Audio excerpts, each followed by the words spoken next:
Hello बच्चों, WhatsApp virtual class में आपका स्वागत है। आज मैं हिंदी साहित्य में एक ऐसे कवि को लेकर के उपस्थित हुआ हूँ जिसका लोहा संपूर्ण संसार मानता है। अभी लॉकडाउन चल रहा है। इस लॉकडाउन में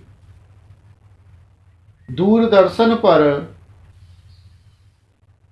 एक राम कथा का पाठ चल रहा है जिसे आप सभी लोग देखते हैं, जिसे रामायण के नाम से प्रस्तुत किया गया है।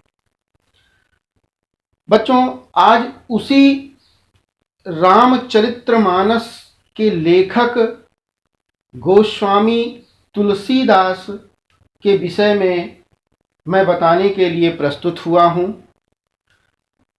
गोस्वामी तुलसीदास के जीवन परिचय को हम जान लें, क्योंकि यह कक्षा 10 पद्यखंड में दूसरा पाठ है और उसी रामचरितमानस के एक कांड का कुछ हिस्सा जो कि धनुष भंग के नाम से प्रस्तुत आपकी पाठ्यपुस्तक में है।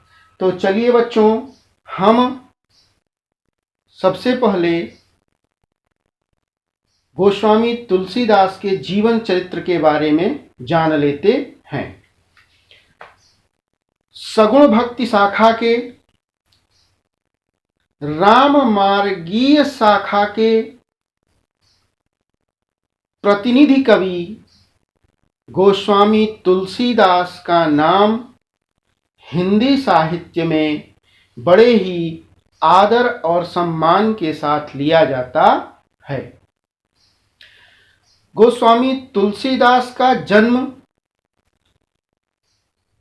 बांदा जिले के राजापुर नामक ग्राम में सन 1532 ईस्वी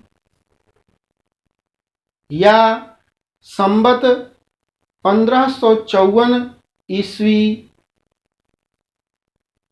या 1589 विक्रम संबत में माना जाता है। इस संबंध में एक दोहा प्रसिद्ध है। 1554 बी से कालिंदी के तीर, श्रावण शुक्ला सप्तमी तुलसी धर्यो शरीर। इनके जन्म स्थान के विषय में विद्वानों में मतभेद है। कुछ विद्वान राजापुर तो कुछ विद्वान एटा जिले के सोरो नामक ग्राम में मानते हैं। रामचरितमानस के बालकांड में एक पंक्ति है। पंक्ति क्या है कि मैं पुनि निज गुरु सूकर, मैं पुनि निज गुरु सन सुनी कथा को सूकर खेत के आधार पर कुछ विद्वान इनका जन्म सूकर क्षेत्र, जो वर्तमान में आजमगढ़ के नाम से जाना जाता है, मानते हैं। बच्चों, गोस्वामी तुलसीदास के माता का नाम हुलसी तथा पिता का नाम आत्माराम दुबे था।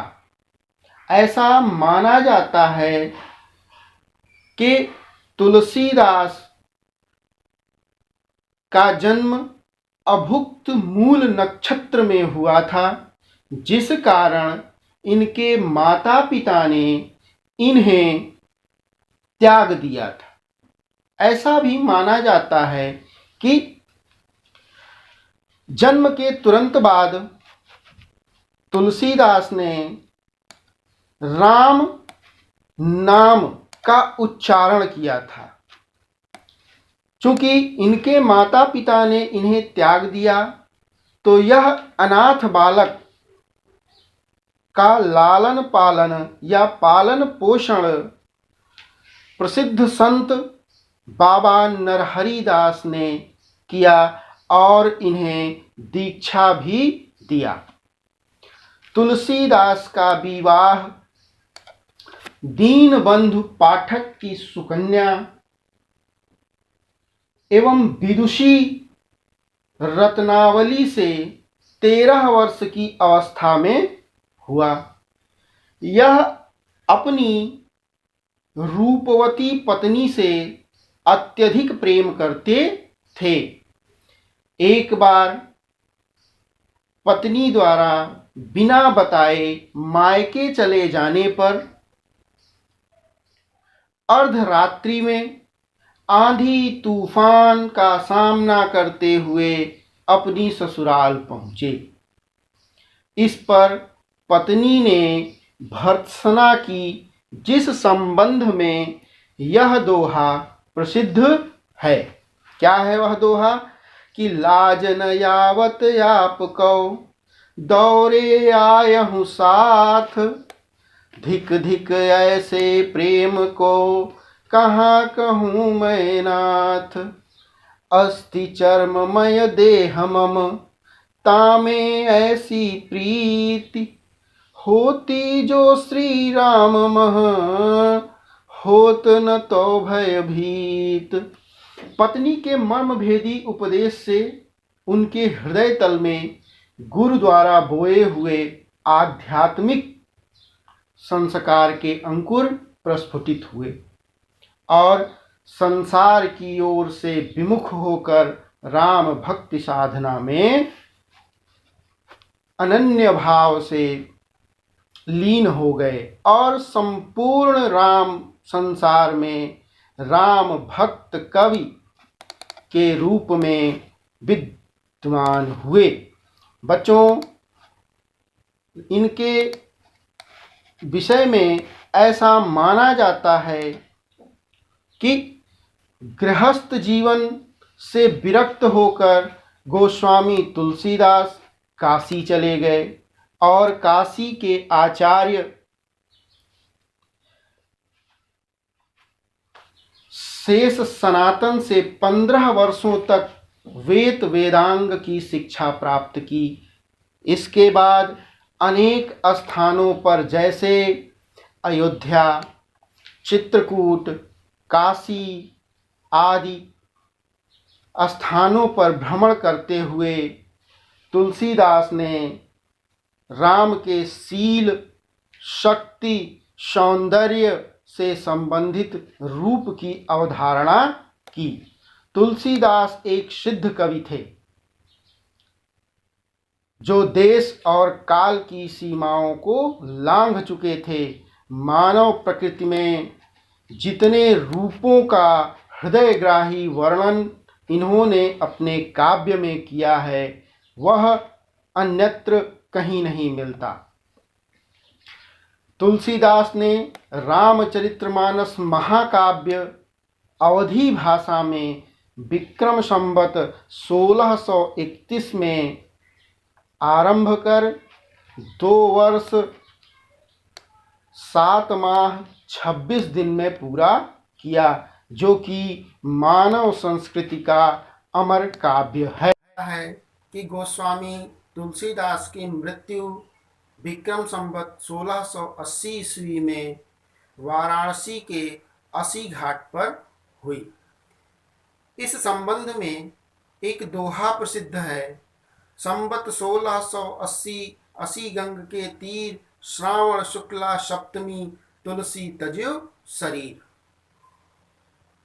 बच्चों, गोस्वामी तुलसीदास ने आचार्य रामचंद्र शुक्ल के अनुसार ऐसा माना जाता है कि इन्होंने कुल 12 प्रमाणिक रचनाएं की, जिनमें रामचरितमानस, हनुमान बाहु, वैराग्य संदीपनी, कवितावली, दोहावली, कृष्ण गीतावली, बरबय रामायण, रामाज्ञा प्रश्नावली आदि रचनाएं हैं। तो बच्चों, हमने गोस्वामी तुलसीदास का जीवन चरित्र को पढ़ा और जाना, उनकी 12 प्रामाणिक रचनाओं को जाना। अब हम आगे आपकी पाठ्यपुस्तक में दूसरा पाठ है गोस्वामी तुलसीदास का धनुष भंग, जो कि रामचरितमानस से के बाल कांड से लिया गया है। और इसी पाठ में एक खंड और है जो कि कवितावली से लिया गया है।